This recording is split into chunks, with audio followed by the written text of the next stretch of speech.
নমস্কাৰ, আজি আমাৰ লগত Redmi 9 এটা CPU আহিছে।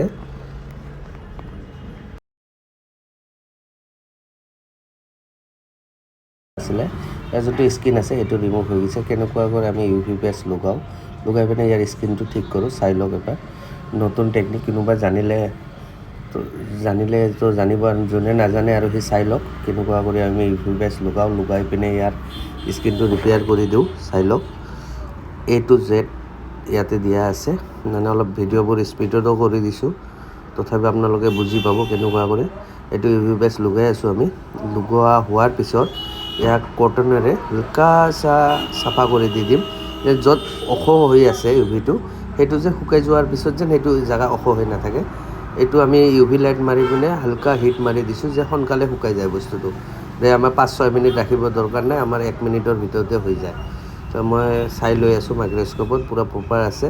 যে ষ্টেনচিল লগাই পিনে মই এইটো চাফা কৰি দি দিম। চাবা, এই ব্লেডেৰে 11 নম্বৰ ব্লেডেৰে পূৰা জোঙা ছাইডৰে আপোনাৰ ষ্টেনচিলৰ ভিতৰেৰে পূৰা চাফা এটা বল চাফা কৰিব লাগিব। এইটো প্ৰচেছত টাইম লাগে, বাট এইটো মই স্পীডত দেখাই দিছোঁ কাৰণে আপুনি গম পোৱা নাই। বাট এতিয়া পূৰা চাফা কৰা হৈ গ'ল। চাফা কৰা হোৱাৰ পিছত এনেকুৱা হয়, চাই লওক।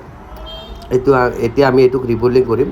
এনেকুৱা যদি কাৰোবাৰ যদি মোবাইলৰ প্ৰব্লেম হৈ থাকে, বেলেগ জেগাত CPU কাম কৰাৰ পিছত ছাকচেছ হোৱা নাই, আমাৰ ইয়াতে লৈ আহিব। আমি এবাৰ প্ৰপাৰ কামটো কৰি দি চাম। যদি ছাকচেছ হয় তেতিয়া আপুনি পে'মেণ্ট কৰিব, ছাকচেছ নহ'লে পে'মেণ্ট কৰিব নালাগে। 99% ছাকচেছ হৈ যায়। এতিয়া আমি PPD এপ্লাই কৰিছোঁ, কৰি পিনে আমি এইবাৰ হিট মাৰি আছোঁ। হিট মাৰি পিনে মানে এইটো হালকা হিট মাৰিলে হ'ল, বেছি হিট মাৰিলে আৰু IC-টো আৰু বেয়া হৈ যাব। আৰু অৱস্থা একদম বেয়াই হৈ আছে। চাই লওক কি প্ৰপাৰ হৈ গৈছে বস্তুটো। আপোনালোকৰ ভিডিঅ'টো চাই যদি ভাল লাগিছে, লাইক এণ্ড ছাবস্ক্ৰাইব কৰি দিব। মানে আমি আগত ভিডিঅ' দিয়া নাছিলোঁ, এতিয়া ভিডিঅ' দিয়া ষ্টাৰ্ট